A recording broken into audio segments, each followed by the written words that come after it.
विष्णु पढ़ो ट्रांसलेशन 39 से लेके 43 तक और बड़ा करता हूँ।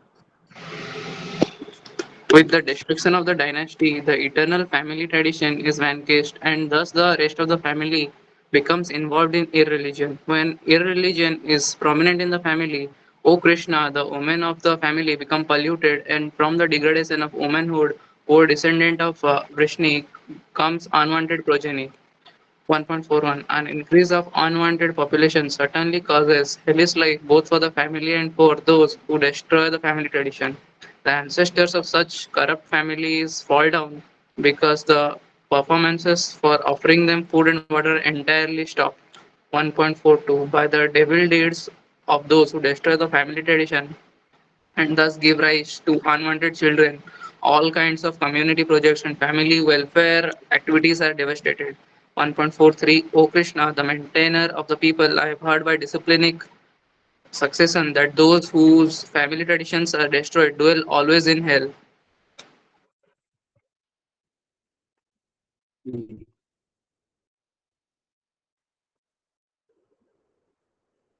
तो ये थोड़ा अभी आधा घंटा हो नहीं पाएगा मुझे लग रहा है पूरा, तो हम पर्पस में खाली फोकस करेंगे। तो तात्पर्य में क्या लिखा है, ठीक है। ये श्लोक में आपको रिसेट करेंगे। हरे कृष्णा विभु, ओके बोलो।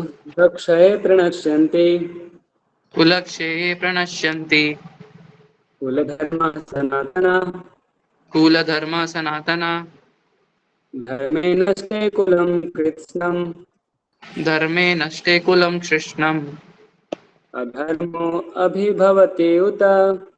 अधर्मो अभिभवति उतः।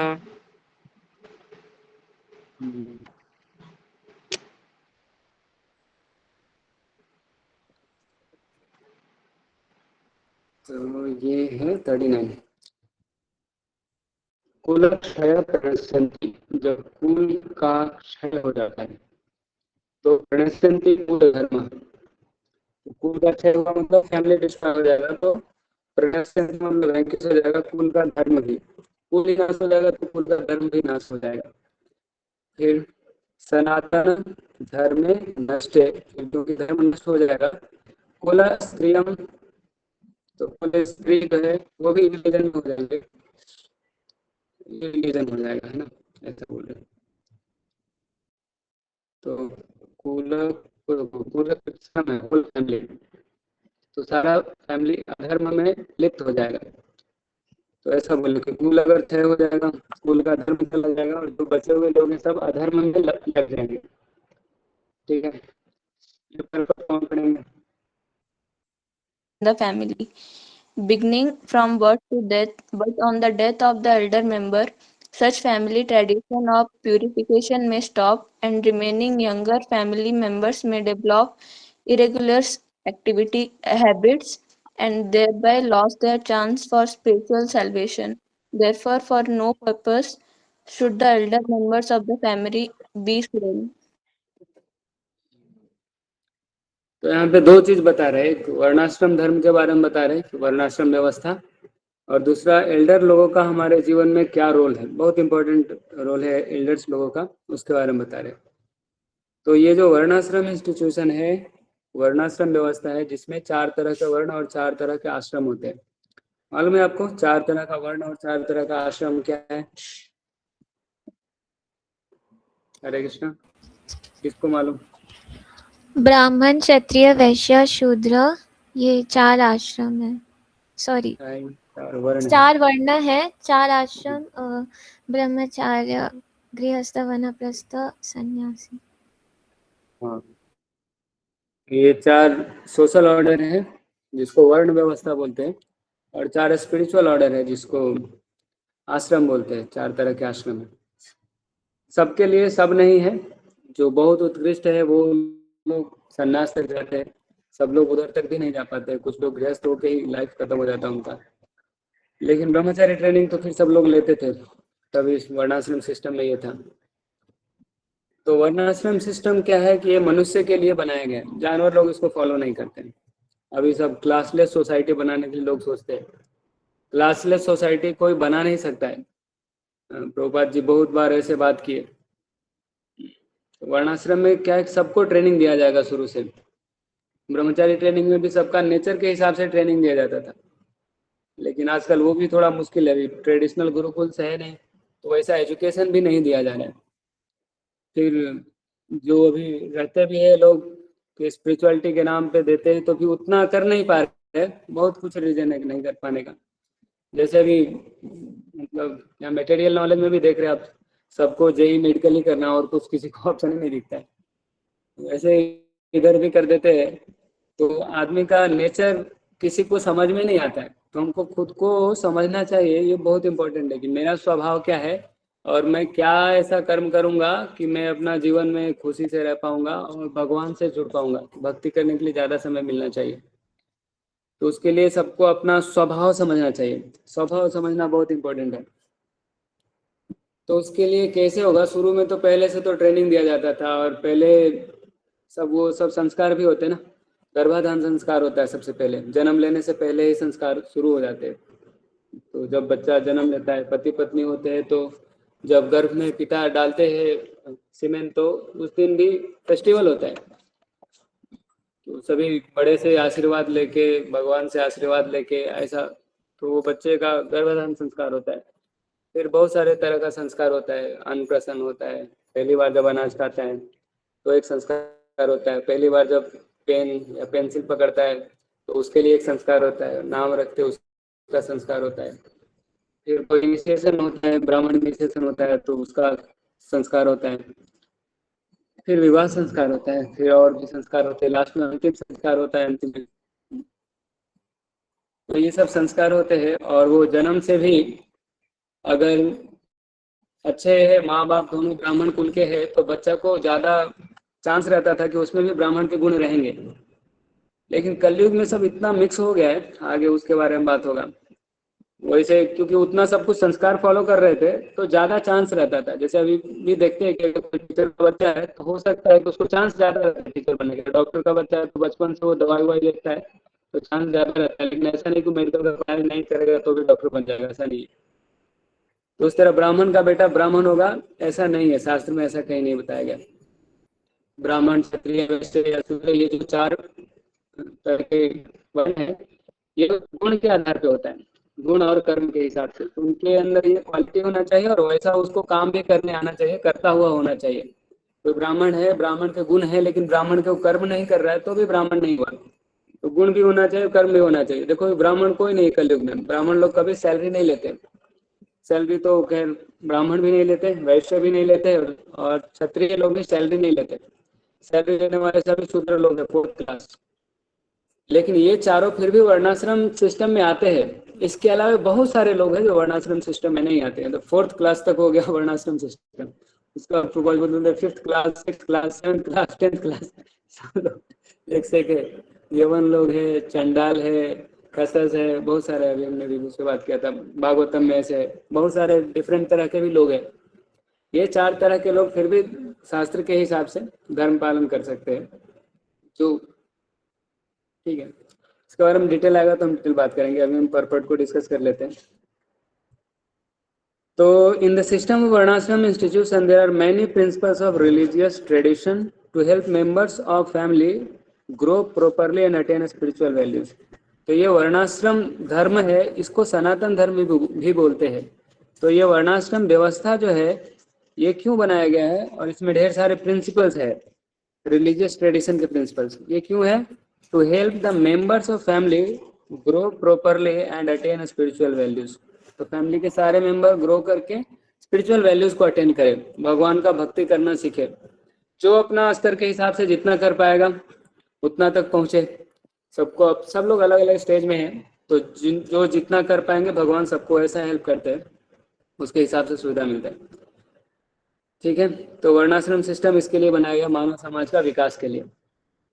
फिर the elder members are responsible for such purifying process. ये प्यूरिफाइंग प्रोसेस उसी संस्कार को ही बोलते हैं जो हमारे संस्कार होते हैं जीवन में, जैसे गर्भाधान से शुरू के अंतिम संस्कार तक। तो वो सब प्यूरिफाइंग प्रोसेस है। तो वो सब फैमिली में उसको कैरी आउट करने के लिए एल्डर मेंबर लोग जिम्मेदार होते हैं। वही लोग बताते हैं, बच्चे को थोड़ी मालूम है हमारे परिवार में क्या रूल्स रेगुलेशन है, ट्रेडिशन क्या है, तो बड़े लोग बताते थे।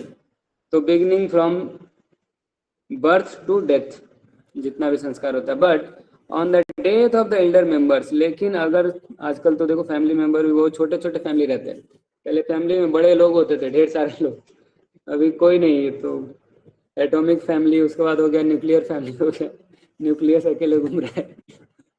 बड़े फैमिली बड़े होते थे पहले, तो उसमें जो एल्डर्स है उनका बहुत बड़ा रोल होता था। फिर बोल रहे हैं लेकिन अगर एल्डर्स मर जाएंगे तो सच फैमिली ट्रेडिशंस ऑफ प्यूरिफिकेशन में स्टॉप, तो ये जो संस्कार का विद्या है वो रुक जाएगा, क्योंकि लोगों को मालूम नहीं है, नए जनरेशन वालों को, कि क्या संस्कार है। तो नए जनरेशन को सिखाने के लिए एल्डर रहना चाहिए। अभी एल्डर को वृद्धाश्रम में भेज देते हैं।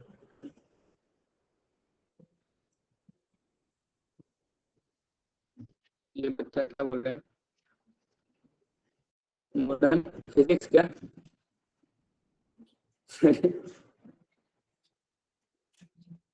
न्यूक्लियर मतलब मॉडर्न फिजिक्स ही है। न्यूक्लियर मतलब अकेले अकेले लोग रहते हैं आजकल। तो ठीक है। एंड रिमेनिंग यंगर फैमिली, जो बच्चे लोग जो बचे हैं, क्योंकि एल्डर लोग तो है नहीं, या तो वो मर गए, अगर मर गए तो, या फिर उनको वृद्धाश्रम में भेज देते हैं आजकल लोग, और इनको लोगों को पता नहीं है कि संस्कार क्या है, हमारा ट्रेडिशन क्या है, तो ये लोग अधर्म में लिप्त हो जाते हैं, खाओ पियो मजे करो। They develop irreligious habit and thereby lose their chance for spiritual salvation, और वो फिर आध्यात्मिक जीवन में प्रगति पूरा रुक जाता है, उनको कुछ आइडिया भी नहीं रहता है कि हमको क्या करना है जीवन में। इसलिए for no purpose should the elder members of the family be slain, इसलिए जो घर के बड़े बुजुर्ग लोग हैं उनको मर्डर नहीं करना चाहिए। ठीक है, यहाँ इनके सामने सब बड़े बड़े लोग खड़े थे अर्जुन को, तो अर्जुन इधर इसलिए बता रहे हैं कि अगर डायनेस्टी खत्म हो जाएगा तो जो हमारा फैमिली ट्रेडिशन है वो भी खत्म हो जाएगा, और फिर जो बचे हुए लोग हैं वो सब पाप काम में लग जाएंगे। फिर पाप में लग जाएंगे तो क्या होगा आगे बता रहे हैं। ये कौन पढ़ेंगे मेरे बाद recitation shloka? You can raise your hands. April. अधर्माभिभवात् कृष्ण, अधर्माभिभवात् कृष्ण। प्रमोद को, ठीक है, प्रमोद को कंटिन्यू करेंगे। प्रदुष्यन्ति कुलस्त्रियः, प्रदुष्यन्ति कुलस्त्रियः, स्त्रीषु दुष्टासु वार्ष्णेय, स्त्रीषु दुष्टासु वार्ष्णेय, जायते वर्णसंकरः, जायते वर्णसंकरः। हाँ, तो इसमें है, क्या परपट भी पढ़ेंगे Pramod Prabhu? Translation and purport. When irreligion is prominent in the family, O Krishna, the women of the family become polluted, and from the degradation of womanhood, O descendant of Vrishni, comes unwanted progeny.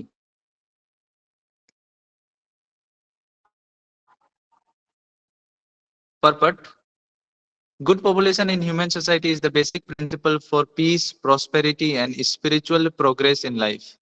The Varnasrama religion principles were so designed that a good population would prevail in society for the general spiritual progress of state and community.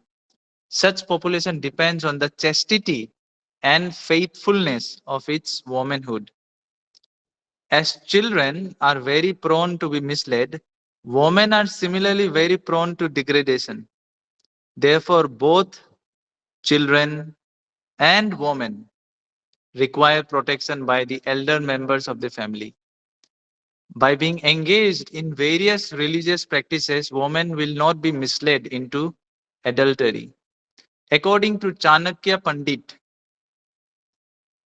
women are generally not very intelligent and therefore not trustworthy. So the different family traditions of religious activities should always engage them, and thus their chastity and devotion will give birth to a good population eligible for participating in the Varna Ashrama system. On the failure of such Varna Ashrama dharma, Naturally, the women become free to act and mix with men, and thus adultery is indulged in at the risk of unwanted population. Irresponsible men also provoke adultery in society, and thus unwanted children flood the human race at the risk of war and pestilence. बहुत खतरनाक पर्वत है। Translation भी अच्छा है कि जब धर्म फैमिली में जब धर्म बढ़ जाता अधर्म बढ़ जाता है तो Krishna women of the family become polluted, स्त्रियां प्रदूषित हो जाती है। प्रदूषण कुल स्त्रियां, ऐसा स्त्री दो तरह के, कुल स्त्री है ना, एक कुल स्त्री है, दूसरा प्रोस्टिट्यूट होता है। तो कुल स्त्री का बहुत इंपॉर्टेंस होता है, तो वो पॉल्यूट नहीं होना चाहिए, मतलब उनको चेस्ट होना चाहिए और फेथफुल होना चाहिए। फिर स्त्रीसु दुष्टासु वार्ष्णेय, वार्ष्णेय कृष्ण का नाम है, कृष्ण का एक नया नाम आया, ठीक है, आप लोग याद रखेंगे क्या नाम है कृष्ण का? वार्ष्णेय मतलब डिसेंडेंट ऑफ वृष्णि, वृष्णि वंश में आए भगवान, इसलिए भगवान का नाम है वार्ष्णेय। तो स्त्रीसु दुष्टासु वार्ष्णेय जायते वर्ण संकर, जब स्त्री दूषित हो जाती है तो वर्ण संकर लोग जन्म लेते हैं, बच्चे लोग वर्ण संकर बन जाते हैं। वर्ण संकर को अनवांटेड प्रोजेनी बोलते हैं ये लोग। फिर ये लोग क्या करते हैं, बहुत मस्त काम करते हैं, ठीक है, उत्पात मचाते समाज में।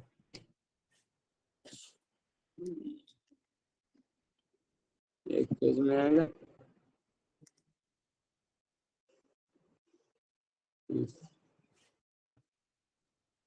काफी क्रांतिकारी पटपट है, कोई बुरा नहीं मानेंगे।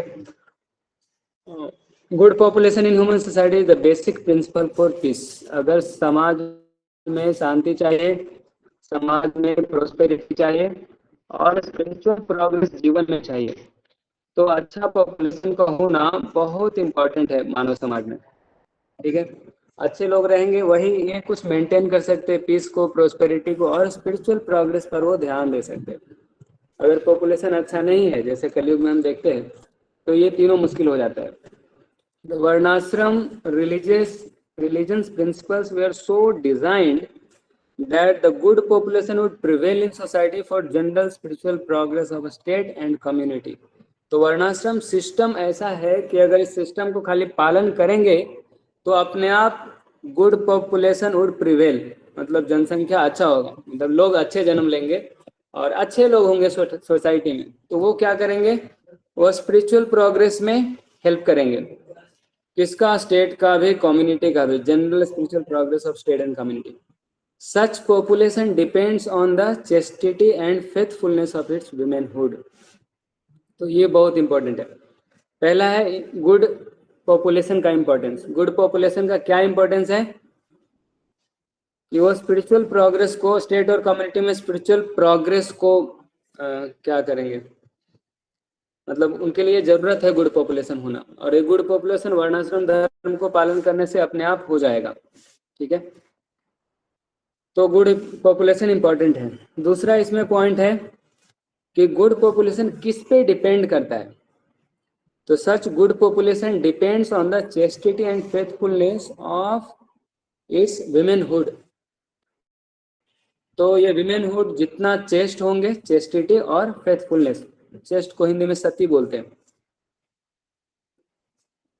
तो जैसे अभी ना इधर एक भक्ति राघव नहीं भक्ति मार्ग स्वामी महाराज आए थे, वीडियो दिखा रहे थे, ब्यूटीफुल मैन और ब्यूटीफुल विमेन कौन है? तो ब्यूटीफुल मैन है जो फेथफुल रहे अपने स्पाउस के प्रति, वो ब्यूटीफुल है। देखने में तो थोड़ा अच्छा दिखने से वो ब्यूटीफुल नहीं होता है। ब्यूटीफुल विमेन कौन है? जो अपने पार्टनर से फेथफुल रहे। नहीं तो अभी बहुत चीटिंग करते लोग, हस्बैंड को चीटिंग करते दूसरे लड़के के साथ जाते हैं, वाइफ को चीटिंग करके दूसरे लड़के के साथ जाते हैं, तो वो ब्यूटी नहीं है। रियल ब्यूटी है मेटेरियल वर्ल्ड में अगर है कि ऐसा धर्म में पालन करना है कोई, अगर मैक्सिमम लोग तो क्योंकि गृहस्थी बनेंगे, वो महाराज भी ऐसे बता रहे थे। तो हालांकि ब्रह्मचारी लोग भी थे क्लास में, फिर भी ब्रह्मचारी ट्रेनिंग के बाद भी बहुत लोग गृहस्थ बनते हैं, और तभी और वो एक्चुअली नए स्टूडेंट्स सब थे, उनको क्लास दे रहे थे। तो अभी लड़के लोग सोचते हैं ना एकदम सुंदर लड़की रहना चाहिए, लड़की लोग सोचते हैं एकदम ब्यूटीफुल रहना चाहिए, हैंडसम रहना चाहिए। तो ब्यूटीफुल या हैंडसम लड़का या लड़की कौन होता है? तो महाराज बता रहे थे कि जो फेथफुल रहेगा अपने पार्टनर के प्रति, चीटिंग नहीं करेगा, तो वो फेथफुल है। वो फेथफुल है तो वो ब्यूटीफुल है। तो विमेन को दो चीज होना है, एक चेस्टिटी और एक फेथफुलनेस। ये दोनों लगभग सिमिलर जैसा ही है, ठीक है, क्योंकि गुड पॉपुलेशन यही पर डिपेंड करता है। तो इस पर्पट में बात करने के लिए मेन इंपॉर्टेंट पॉइंट यही दोनों है कि समाज में गुड पॉपुलेशन बहुत इंपॉर्टेंस रखता है और गुड पॉपुलेशन डिपेंड करता है विमेनहुड का चेस्टिटी एंड फेथफुलनेस पर, ठीक है। फिर जैसे बच्चे as children are very prone to be misled, बच्चे को आराम से बेवकूफ़ बना दिया जाता है। एजुकेशन सिस्टम बनाता है, सोसाइटी बनाता है, मीडिया बनाता है, मीडिया का कंटेंट बनाता है, आजकल इंस्टाग्राम बनाता है। वैसे women are similarly very prone to degradation. तो जैसे बच्चे हैं वैसे विमेन भी है। ऐसे 5 तरह के लोग हैं जिनको प्रोटेक्शन का ज़रूरत है। तो 5 तरह के कौन है? एक बच्चे लोग हैं, चिल्ड्रेन, एक विमेन, एक काउ, एक ओल्ड मैन और एक ब्राह्मण। ये 5 तरह के लोग हैं जिनको सोसाइटी में प्रोटेक्शन चाहिए। तो जो रेस्पॉन्सिबल पर्सन है, ये 5 लोगों को प्रोटेक्शन देना चाहिए समाज में। ये पांचों अगर प्रोटेक्टेड है तो समाज सुरक्षित रहेगा। कौन कौन? बच्चे, स्त्री, children, women, cows, elderly people and Brahmanas. ब्राह्मण मतलब जो स्पिरिचुअल प्रैक्टिस कर रहे हैं, स्पिरिचुअल के लिए प्रीचिंग कर रहे हैं, तो वो लोग भी प्रोटेक्शन चाहिए सोसाइटी में, तभी सोसाइटी प्रोस्पेरस रहेगा। तो यहाँ 2 चीज को बताया कि जैसे बच्चे को मिसलीड करना आसान है, उसी तरह विमेन को भी डिग्रेडेशन करना बहुत ही आसान है। और लोग ट्रिक जानते हैं और लोग ऐसा करते भी हैं। इसलिए बच्चे को और विमेन को they require protection bye Elder members of the family. तो बच्चे को और स्त्री को हमेशा एल्डर मेंबर के प्रोटेक्शन में रहना चाहिए। आजकल ऐसा भी नहीं देखा जाता है, आजकल बन जाते हैं रक्षक ही बन गए भक्षक है ना। जिनको प्रोटेक्शन करना होता है वही एक्सप्लॉइट कर देते हैं। तो जिनसे हम प्रोटेक्शन का आशा रखते हैं वो एक्सप्लॉइट करते हैं। सोचो कितना बड़ा दुख होगा। ऐसे ना भागवतम में आता है एक, जैसे कोई बकरी को पालता है, बकरी को काट देता है, तो बकरी वो लास्ट अंतिम समय भी वो सोचता है कि मेरा मालिक मजाक कर रहा है, तो गर्दन पे ऐसा रखा है काटने के लिए, वो बकरी या खस्सी सोचता है कि ये मालिक ऐसे ही जोकिंग कर रहा है, जोक कर रहा है, मारेगा नहीं मुझे। और तब भी अगर वो मरता है उसको कितना दुख होता है। तो ये वो एग्जाम्पल, रक्षक बना भक्षक। जो प्रोटेक्शन देना है जिसको, जो प्रोटेक्टर है वही अगर एक्सप्लॉइटर बन जाएगा। तो ये भी कलयुग में चल रहा है। एल्डर फैमिली मेंबर है या कहीं कहीं तो नहीं है, तो कहीं है भी तो वो जानते नहीं है कि बच्चों को या स्त्री को कैसे प्रोटेक्ट करना है। उनको ये मालूम नहीं। प्रोटेक्शन के नाम पे कभी कभी तो कंट्रोल करते हैं और उनका इंडिविजुअलिटी जो है उसको ही खत्म कर देते हैं। तो देखो भगवान बताएंगे आगे 2nd चैप्टर में कि सब आत्मा के पास इंडिविजुअलिटी होता है। सबको भगवान एक तो यूनिक बनाए हैं, and all living entities and all souls are unique and individual, unique individual है, ठीक है। तो उसको कंट्रोल करके ऐसा नहीं रहना, उसको प्रोटेक्ट करना है। वो प्रेम से कंट्रोल कर सकते हैं, प्रेम से तो सबको कंट्रोल कर सकते हैं ना। प्रेम से हम भगवान को कंट्रोल कर सकते हैं, लोगों को कैसे नहीं कर सकते। लेकिन ऐसे हम सोचते हैं कि मैं ही भगवान बन जाऊंगा, मैं जो बोलूंगा वही होना चाहिए, तो दिक्कत हो जाता है। बाय बीइंग, तो विमेन को कैसे प्रोटेक्ट रखा जा सकता है? देखो खाली दिमाग तो शैतान का घर रहता ही है। फिर बाकी बच्चे और विमेन थोड़ा स्पेशल लोग हैं, तो इनको विमेन को हमेशा बिजी रहना चाहिए। Being engage in various religious practices. आप कहीं भी देखते होंगे, भी मंदिर में भी माता जी लोग का ज़्यादा ही भीड़ रहता है पूजा पाठ में। आदमी लोग इतना बेवकूफ़ हो गए उनको लगता है कि मैं ही भगवान हूँ। मतलब देखो स्त्री में एक तो अच्छा बात है कि वो जानते हैं कि मैं सेवक हूँ, हमको स्वामी का सेवा करना है और स्वामी भगवान ही है। आदमी को लगता है कि मैं ही स्वामी हूँ, तो आदमी ज़्यादा बेवकूफ़ है। तो विमेन को अगर मिसलेड से और एडल्ट्री में कोई नहीं जाए, एडल्ट्री मतलब वो गर्ल बॉय का फ्री मिक्सिंग होता है, ये बहुत गड़बड़ है। ऐसा करके ना बहुत स्पिरिचुअल ऑर्गेनाइजेशन भी बर्बाद होता है, बड़े बड़े ग्रुप भी बर्बाद हुए। मुझे भी कोई बता रहे थे, कृष्ण बंधु नाम का बड़ा सा ग्रुप था, ऐसा करके वो बदनाम हुआ है फ्री मिक्सिंग के कारण।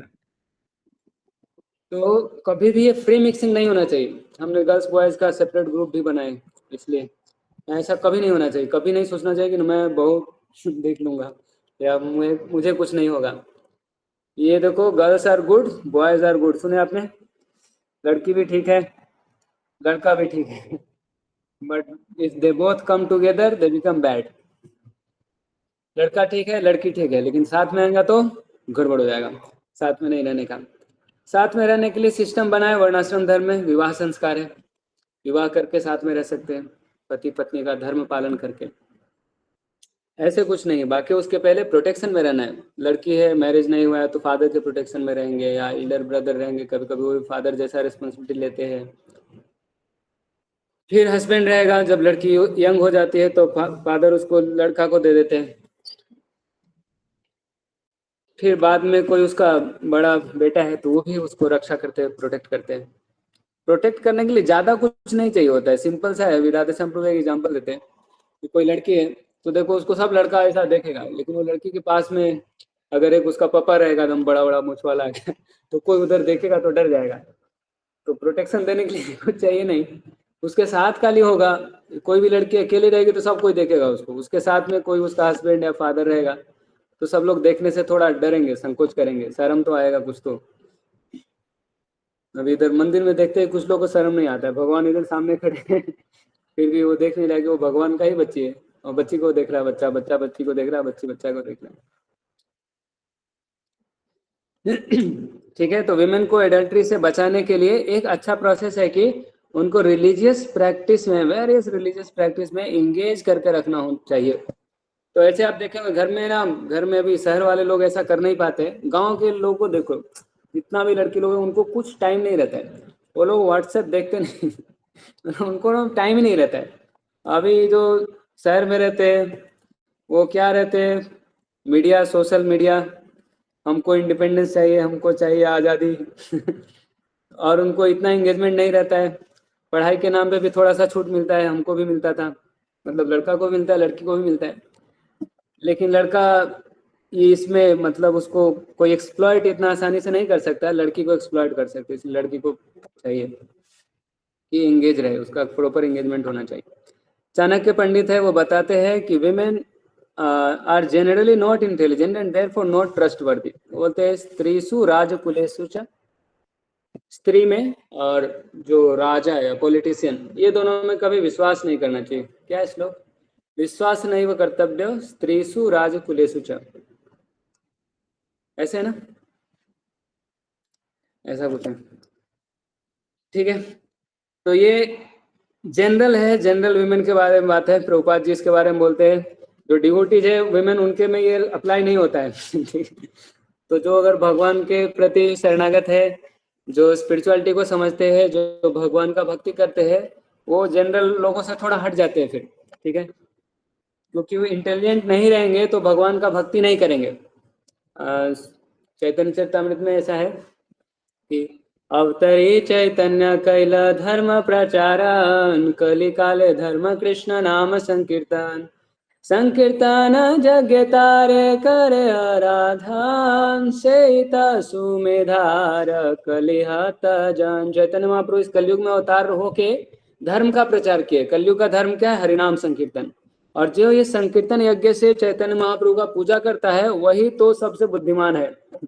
संकीर्तन यज्ञ तारे करे आराधन, सेता सुमेधार कलिहत जन। तो जो संकीर्तन यज्ञ से चैतन्य महाप्रभु का पूजा करता है वो सुमेध है, बहुत इंटेलिजेंट है। बाकी लोग आर कली हतजन, दे आर विक्टिम्स ऑफ कलियुग, वो कलियुग के शिकार हैं। भागवतम में भी ऐसा श्लोक आता है, कृष्ण वर्णम तथा कृष्णम संगोपांगास्त्र पार्षदम यज्ञ संकीर्तन प्राय यजन्ते ही सुमेधसः। ये वर्ड दोनों जगह, सुमेधसः मतलब बहुत इंटेलिजेंट है।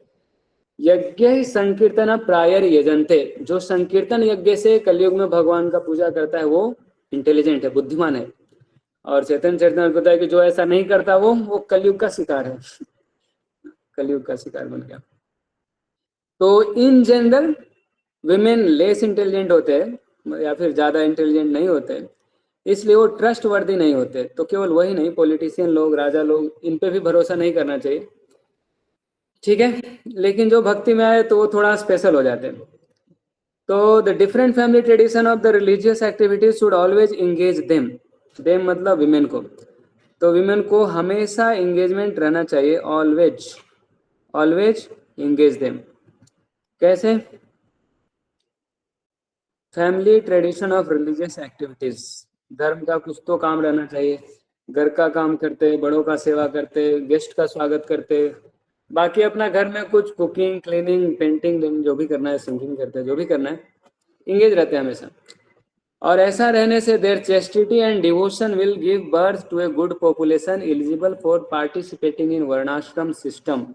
तो ऐसा करने से वो जो बच्चे को जन्म देंगे वो वर्णाश्रम सिस्टम में अच्छे से पार्टिसिपेट कर सकता है और वो गुड पॉपुलेशन को जन्म देंगे। देखो, जन्म देना और संस्कार देना माँ का कर्तव्य होता है। ऐसा माँ है ना, स्त्री माँ होती है। हम देखो सभी स्त्री को माता जी बोलते हैं, अपना वाइफ छोड़ के सभी स्त्री को माता जी बोलना चाहिए, यही चाणक्य पंडित सिखाए।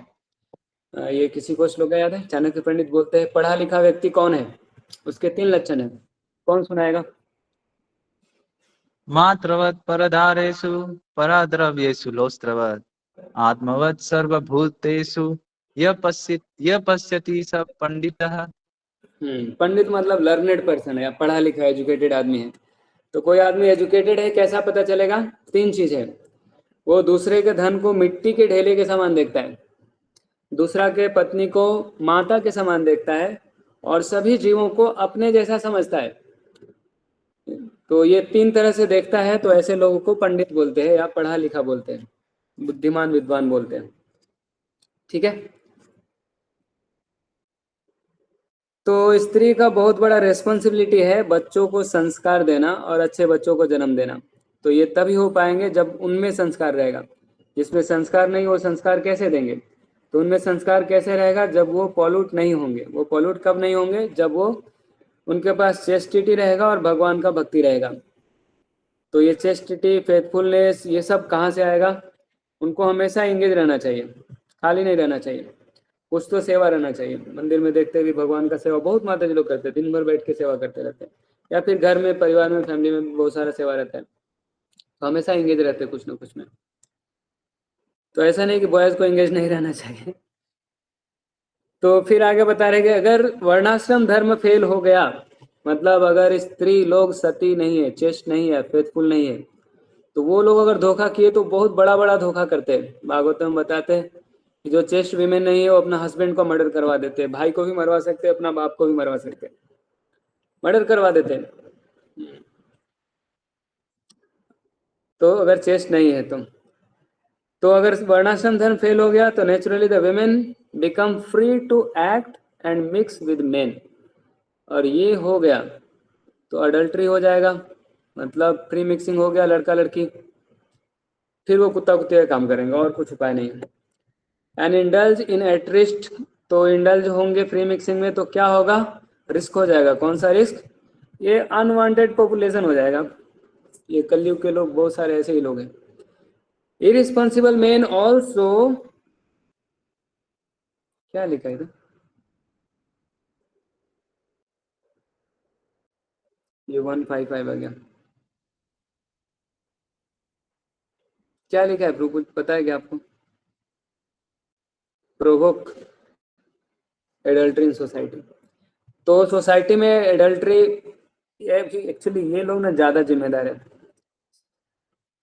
ये लोग जाके स्त्री को बोलते हैं, देखो तुमको घर में रखा जा रहा है, तुमको गुलाम बनाया जा रहा है, तुम आजाद बनो, इंडिपेंडेंट बनो, इंडिपेंडेंट लेडी बनो। ये इरिस्पॉन्सिबल मैन है। ये लोग को अडल्ट्री करना ही होता है सोसाइटी में। इनको ऑफिस में अकेले मन नहीं लगता है, तो सोचते हैं ऑफिस में लड़की भी होना चाहिए, तो लड़की लोग को प्रोवोक करते हैं, तुमको भी जॉब करना चाहिए, उसको भी साथ में बुलाते हैं, फिर वो अपना काम करते हैं। And thus unwanted children flood the human race. और इस तरह से मानव जाति में अनवांटेड चिल्ड्रेन आ जाते हैं। फिर ऐसे बेवकूफ़ लोग क्या करते हैं? युद्ध होता है एंड पेस्टिलेंस होता है। पेस्टिलेंस को हिंदी में क्या बोलते हैं? हरे कृष्ण।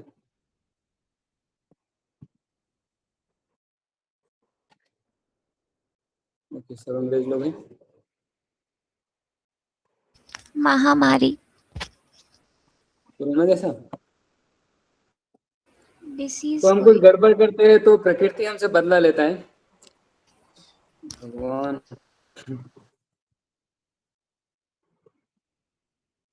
मुश्किल हो जाएगा, इसको हम कल भी बात करेंगे शायद।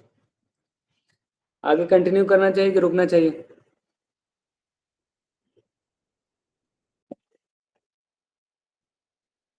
रुकना चाहिए। ठीक है, आगे काम आगे पढ़ेंगे। और किसी को कुछ बोलना है? निकिता माता जी खुश हो गई।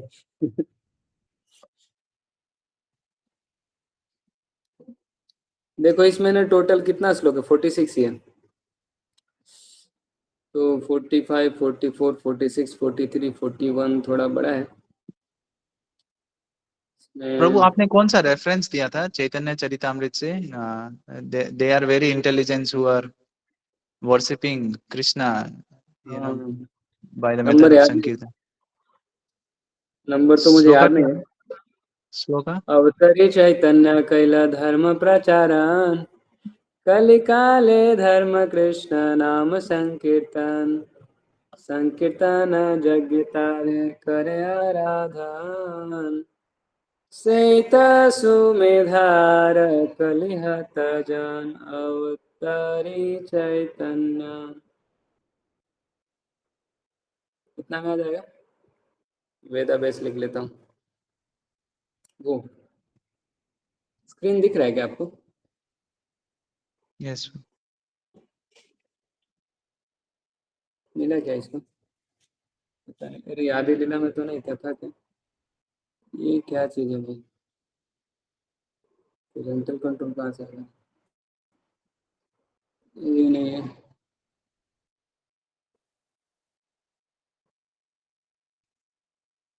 अभी लेटेस्ट में पढ़ा था तो लीला में नहीं होगा। और थोड़ा आगे लिखते हैं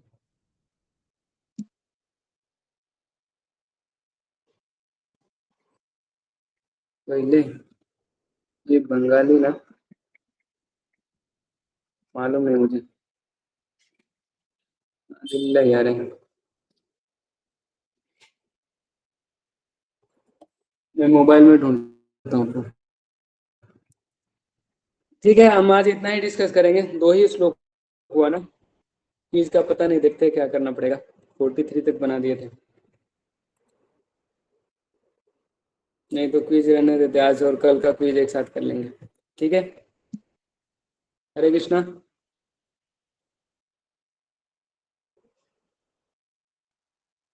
बोलो। प्रभु जी एक डाउट था। हाँ प्रभु जी द्रोणाचार्य तो ब्राह्मण थे ना, फिर वो लड़ाई भी करते थे तो क्षत्रिय भी थे, से मिक्स भी होता है क्या? हाँ, वो लोग एक्सेप्शन है, 2 लोग हैं वैसे। परशुराम भी है ना। नंबर मिल अच्छा, गया। ओके। यही तो सुमेधा अधिक उनका भी है, पिछले जन्म से कुछ रिलेशन था। बाकी चेंज तो ऐसे ट्रेनिंग वगैरह से होते हैं, लेकिन कुछ तो एक कर्स मिला था उनको, शायद मुझे याद नहीं है, मतलब सुना था, मैं भूल गया हूँ। याद ही लीला में ही था क्या?